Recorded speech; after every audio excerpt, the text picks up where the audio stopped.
Aunt Caroline's silk dress by L.M. Montgomery. Patty came in from her walk to the post office with cheeks finely reddened by the crisp air. Carrie surveyed her with pleasure. Of late Patty's cheeks had been entirely too pale to please Carrie, and Patty had not had a very good appetite. Once or twice she had even complained of a headache. So Carrie had sent her to the office for a walk that night, although the post office trip was usually Carrie's own special constitutional, always very welcome to her after a weary day of sewing on other people's pretty dresses. Carrie never sewed on pretty dresses for herself, for the simple reason that she never had any pretty dresses. Carrie was 22, and feeling 40, her last pretty dress had been when she was a girl of 12, before her father had died. To be sure, there was the silk organdy Aunt Kathleen had sent her, but that was fit only for parties, and Carrie never went to any parties. "Did you get any mail, Patty?" she asked unexpectedly. There was never much mail for the Lee girls. "Yes'm," said Patty briskly. "Here's the Weekly Advocate, and a patent medicine almanac with all your dreams expounded, and a letter from Miss Carrie M. Lee. It's postmarked Enfield and has a suspiciously matrimonial look. I'm sure it's an invitation to Chris Fairley's wedding. Hurry up and see, Caddy." Carrie, with a little flush of excitement on her face, opened her letter. Sure enough, it contained an invitation to be present at the marriage of Christine Fairley. "How jolly," exclaimed Patty. "Of course you'll go, Caddy. You'll have a chance to wear that lovely organdy of yours at last." "It was sweet of Chris to invite me," said Carrie. "I really didn't expect it." "Well, I did. Wasn't she your most intimate friend when she lived in Enderby?" "Oh yes, but it is 4 years since she left, and some people might forget in 4 years. But I might have known Chris wouldn't. Of course I'll go." "And you'll make up your organdy?" "I shall have to," laughed Carrie, forgetting all her troubles for a moment, and feeling young and joyous over the prospect of a festivity. "I haven't another thing that would do to wear to a wedding. If I hadn't that blessed organdy I couldn't go, that's all." "But you have it, and it will look lovely made up with a tucked skirt." "Tucks are so fashionable now, and there's that lace of mine you can have for a Bertha. I want you to look just right, you see. Enfield is a big place and there will be lots of grandees at the wedding. Let's get the last fashion sheet and pick out a design right away. Here's one on the very first page that would be nice. You could wear it to perfection. Caddy, you're so tall and slender. It wouldn't suit a plump and podgy person like myself at all." Carrie liked the pattern, and they had an animated discussion over it. But in the end, Carrie sighed and pushed the sheet away from her, with all the brightness gone out of face.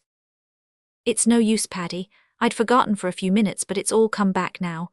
I can't think of weddings and new dresses when the thought of that interest crowds everything else out. It's due next month, $50, and I've only 10 saved up. I can't make $40 in a month, even if I had any amount of sewing, and you know hardly anyone wants sewing done just now. I don't know what we shall do. Oh, I suppose we can rent a couple of rooms in the village and exist in them, but it breaks my heart to think of leaving our old home." "Perhaps Mr. Care will let us have more time," suggested Paddy, not very hopefully. The sparkle had gone out of her face too. Paddy loved their little home as much as Carrie did. "You know he won't. He has been only too anxious for an excuse to foreclose this long time. He wants the land the house is on. Oh, if I only hadn't been sick so long in the summer, just when everybody had sewing to do. I've tried so hard to catch up, but I couldn't." Carrie's voice broke in a sob. Patty leaned over the table and patted her sister's glossy dark hair gently. "You've worked too hard, dearie. You've just gone to skin and bone." "Oh, I know how hard it is. I can't bear to think of leaving this dear old spot either. If we could only induce Mr. Care to give us a year's grace. I'd be teaching then, and we could easily pay the interest and some of the principal too. Perhaps he will if we both go to him and coax very hard. Anyway, don't worry over it till after the wedding. I want you to go and have a good time. You never have good times, Carrie."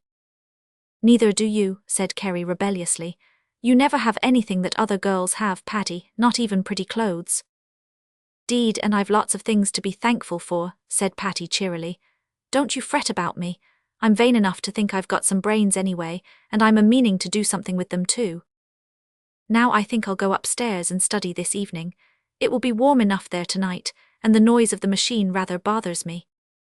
Patty whisked out, and Carrie knew she should go to her sewing, but she sat a long while at the table in dismal thought. She was so tired and so hopeless. It had been such a hard struggle, and it seemed now as if it would all come to naught. For 5 years, ever since her mother's death, Carrie had supported herself and Patty by dressmaking. They had been a hard 5 years of pinching and economizing and going without, for Enderby was only a small place, and there were 2 other dressmakers. Then there was always the mortgage to devour everything. Carrie had kept it at bay till now, but at last she was conquered. She had had typhoid fever in the spring and had not been able to work for a long time. Indeed, she had gone to work before she should. The doctor's bill was yet unpaid, but Dr. Hamilton had told her to take her time. Carrie knew she would not be pressed for that, and next year Patty would be able to help her. But next year would be too late. The dear little home would be lost then. When Carrie roused herself from her sad reflections, she saw a crumpled note lying on the floor. She picked it up and absently smoothed it out. Seeing Patty's name at the top, she was about to lay it aside without reading it, but the lines were few, and the sense of them flashed into Carrie's brain. The note was an invitation to Claire Forbes' party. The Lee girls had known that the Forbes girls were going to give a party, but they had not expected that Patty would be invited. Of course, Claire Forbes was in Patty's class at school and was always very nice and friendly with her. But then the Forbes set was not the Lee set. Carrie ran upstairs to Patty's room. "Patty, you dropped this on the floor. I couldn't help seeing what it was. Why didn't you tell me Claire had invited you?" "Because I knew I couldn't go, and I thought you would feel badly over that. Caddy, I wish you hadn't seen it." "Oh, Paddy, I do wish you could go to the party. It was so sweet of Claire to invite you, and perhaps she will be offended if you don't go. She won't understand. Claire Forbes isn't a girl whose friendship is to be lightly thrown away when it is offered." "I know that, but Caddy dear, it is impossible. I don't think that I have any foolish pride about clothes, but you know it is out of the question to think of going to Claire Forbes' party in my last winter's plaid dress, which is a good 2 inches too short and skimpy in proportion. Putting my own feelings aside, it would be an insult to Claire. There, don't think any more about it." But Carrie did think about it. She lay awake half the night wondering if there might not be some way for Patty to go to that party. She knew it was impossible, unless Patty had a new dress, and how could a new dress be had?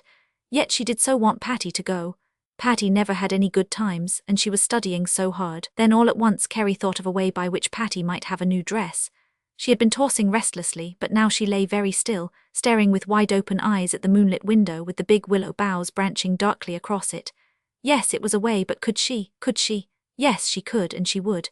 Carrie buried her face in her pillow with a sob and a gulp, but she had decided what must be done and how it must be done. "Are you going to begin on your organdy today?" asked Patty in the morning before she started for school. "I must finish Mrs. Pigeon's suit first," Carrie answered. "Next week will be time enough to think about my wedding garments." She tried to laugh and failed. Patty thought with a pang that Carrie looked horribly pale and tired. Probably she had worried most of the night over the interest. "I'm so glad she's going to Chris's wedding," thought Patty as she hurried down the street. "It will take her out of herself and give her something nice to think of for ever so long." Nothing more was said that week about the organdy or the wedding or the Forbes party. Carrie sewed fiercely and sat at her machine for hours after Patty had gone to bed. The night before the party she said to Patty, "Braid your hair tonight, Patty.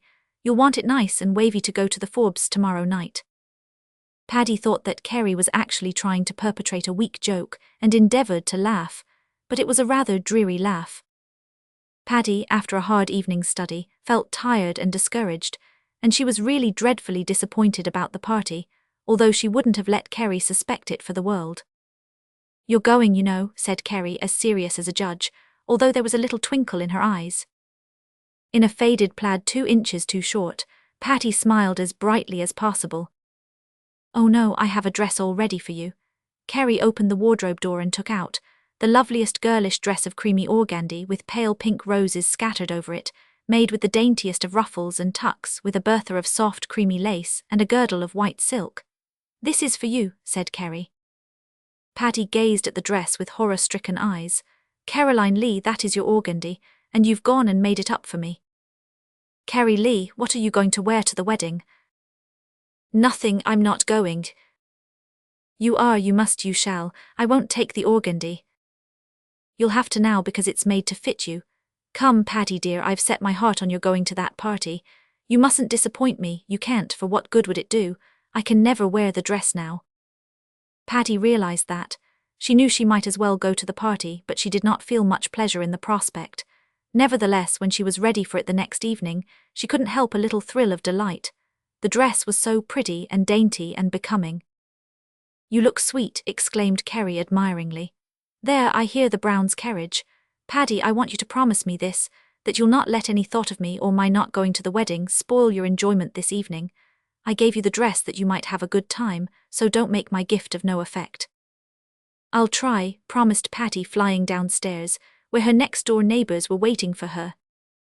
At 2 o'clock that night, Kerry was awakened to see Patty bending over her, flushed and radiant.